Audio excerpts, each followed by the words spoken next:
A troop of spider monkeys have been raised and rehabilitated here on the reserve and released into the forest about a month back. I'll follow you. Meeting with Sam Pote, and he's one of the spider monkey specialists here at the Terakaya Reserve. And this biologist has been working to increase the population out in the wild. Before we release them, we give them a collar, a radio collar, that sends out a frequency, okay? And this is the antenna that catches that frequency. Basically what you hear is like a beep if they're close. And the closer they are, the stronger the beep is and the faster it goes. Okay. Radio telemetry. Yes, so we released this group about a month ago, okay. Right? And we released them about a half-an-hour walk into the forest, right? So okay. It's not too bad. Okay, yeah. You ready to go? Absolutely. Sam's taking me to the Tambopata National Park next to Terakaya. And it's a 1,000 square mile plot of land that's protected, and it's where Terakaya releases their animals. And what a cool place to be a spider monkey, huh? It's wild out here. So a lot of people have a bit of a misconception about releasing animals back into the wild. They think it's this beautiful moment for the animal that just let it free and everything's going to be all right. But in reality, it's not that easy. They get their food all on the plate, everything ready for them. And once they're released, they have to do it all by themselves. So it's very important that they form very strong social bonds. So once we release them, they don't all just go their own way. Because as an individual, they can't survive. They have to survive as a group. We're 4 females and 2 males, and hopefully we'll see the females. I'm not so sure about the males, to be honest. You ready? That's the camp. Oh. We finally got to the spot where these monkeys were initially released. And there's nobody to be seen. Not seeing the monkeys here could actually be a good sign that they're making home in the wild and not just sticking by the release site. But we still need to try to find them, so the best way to do that is to track them with their radio collars. And now we're gonna see how far or how close they are, all right?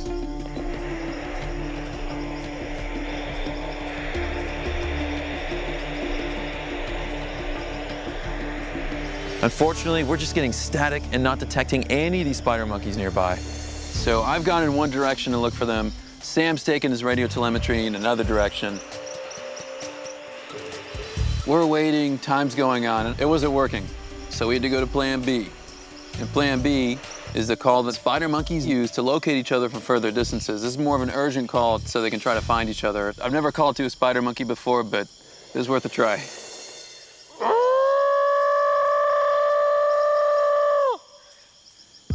I gotta be honest, it sounds like a Muppet baby is being attacked or something.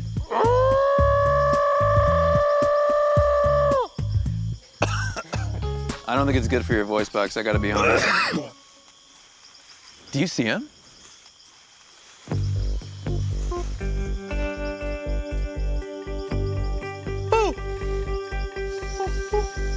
We still haven't seen these spider monkeys. We're not giving up. We gotta find these guys. It's probably going to take some patience to spot them, but right now it's not looking good.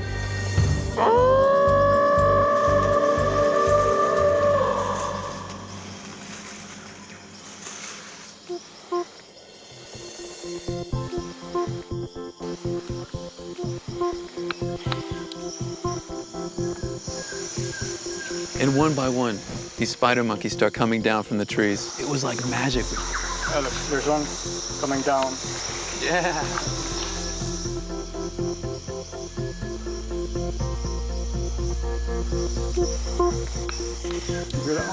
Yeah. This is incredible. Spider monkeys have almost been completely extinct in this part of the Amazon, and to be one of the few people that gets to work with them and see them in the wild is just amazing. They're pretty timid to begin with, which is a good sign. We want to see them in the trees, and that's where they belong.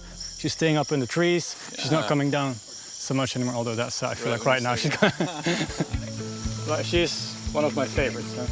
Very chilled out. So this is a very difficult, very stressful period for these monkeys. So it's very important that we're there, okay? That we are there to make them feel a little bit more secure, at least in the beginning. So the moment they see us, they come down, they come to say hello. And one of them, actually the leader, Pacha, immediately came down onto Evan's shoulder.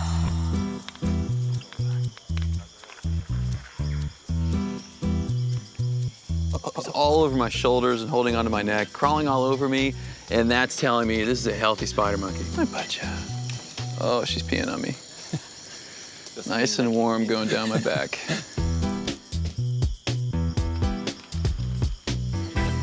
We just went out to track some recently released spider monkeys. And I've got Pacha hanging out with me. Pacha arrived at Tarakai in 2013 when she was just 1 year old. And she was raised here with other spider monkeys in order to create a troop that she's here with today. Am I gonna get some groom? A little groom here? Got a lot of stuff in my hair. Bye, Pacha. It's a massive area, but there's been so much hunting, so much logging that spider monkeys went extinct. So this reintroduction program of the black-faced spider monkey here in this area is very, very important. Very glad to see you climbing the trees and acting like normal spider monkeys. Today was a total success. We actually found these spider monkeys. We got to visit with them briefly, see them, and then they made their way back into the jungle. This is really an amazing testament of wildlife release successfully back into the wild. Monkey pee. Oh my God. Ah. This is literally a dream come true for me. I've always loved binturongs. Number one, almost nobody knows what that is. If I ask somebody, oh, hey, you want to see a bear cat or a binturong? They're like, what? A bear cat? Like, what? Is it a bear? Is it a cat? No, it's neither. It's a very unique animal, only native to Southeast Asia. Hi, beautiful. Hey there. You are beautiful. Hi. Hi, you gonna eat my nose? I'll bite back, you watch out. Getting to interact with this binturong is amazing. I mean, she's been around her handler, but I'm a stranger. She's never met me before, and she's crawling all over me. She's exploring, she's getting to know me, she's smelling me and touching me and climbing all over the place. And so the day already has an epic start to it. Look at that, look at that. What is that? What is that? Uh-oh, smartphone food. It's a binturong. And this is not any old binturong. This binturong is native to the one and only island in the Philippines, Palawan. And this kiddo's only 7 months old. I say one of the most unique things about this animal is the fact that they smell like popcorn. Like literally, like I was in the jungle and I'm looking for wildlife. I remember this vividly. And this was in northern Palawan a couple years ago. And all of a sudden, I smell popcorn. I'm like, dude, there's no popcorn around here. There's nobody cooking popcorn. There's no microwaves. There's no pan-cooked popcorn. I mean, there's a binturong somewhere around here. And I tracked it for hours. And it was at night. I'm shining my lights, looking for eyes. Didn't find anything, but I could smell them. You can smell these guys from a mile away. Look at that. Giving an elephant medication is a little bit complicated because these elephants, they can actually smell the tablet medication. It doesn't smell like much to me, but they can smell it. Come on, baby. There we go. What I have to do is give her an empty pill pocket, so just a real elephant sandwich, get that in her trunk, and then I have to take the pill pocket sandwich and put that in her mouth before she can smell it with her trunk. Pilling an elephant here is not something I expected to be doing today. And it's a lot more challenging than pilling a lot of other animals I've pilled. Oh, man. All right, we're getting serious. I'm getting your elephant sandwich in. Can we please eat this? Please? Stop it, come on. There we go, there we go. Oh, we might be in.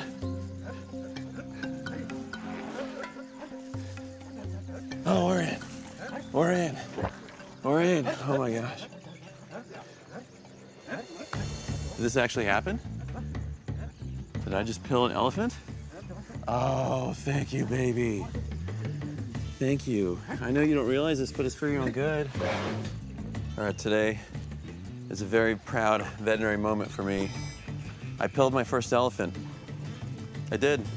It wasn't easy. It took a while. But we finally got those meds in. And she is such a sweetheart for letting me work with her. Because if she wanted to, she could have trampled me and bucked me about 50 yards that way. She didn't. She took her medications like a good girl. Thank you for that. I get a little trunk hug. I love you. Thank you. Being in a place called Tiger Tops, I wasn't expecting them to have so much care for elephants. And there's one more case here they want me to check out, and I'm always happy to help. Is this my water for her?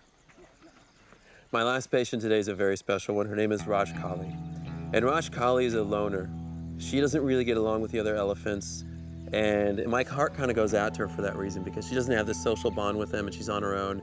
I told that she used to be a temple elephant and she was not cared for very well at that time. And she's got a pretty significant abscess on her face. So Rajkali was just spending a little too much time lying down. And she's almost got like a little bed sore. It's like a pressure sore. Yeah, like any animal, elephants can get abscesses, but they can be dangerous.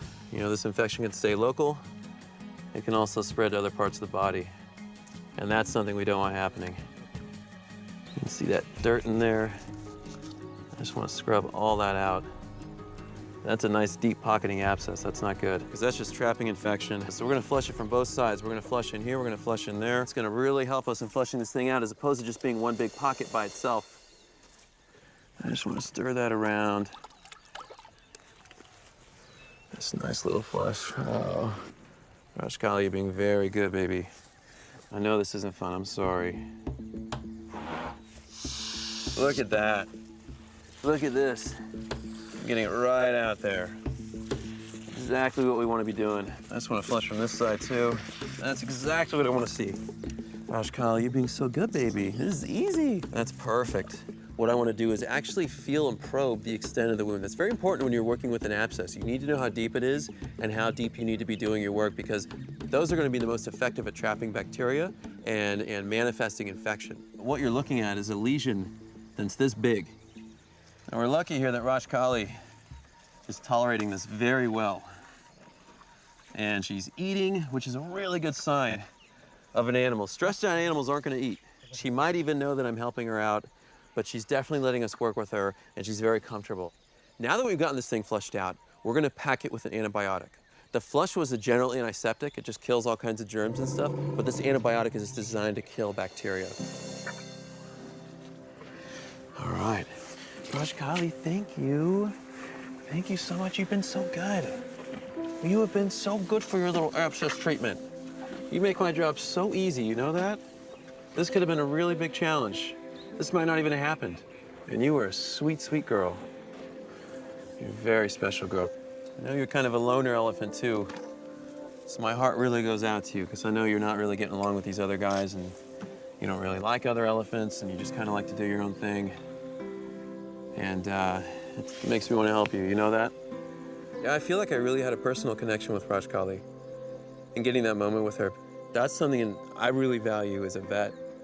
And I love doing. It's not just going in and doing your work and working on the animal and doing procedures and doing the vet work. It's really a big part of it's, connecting with your patients.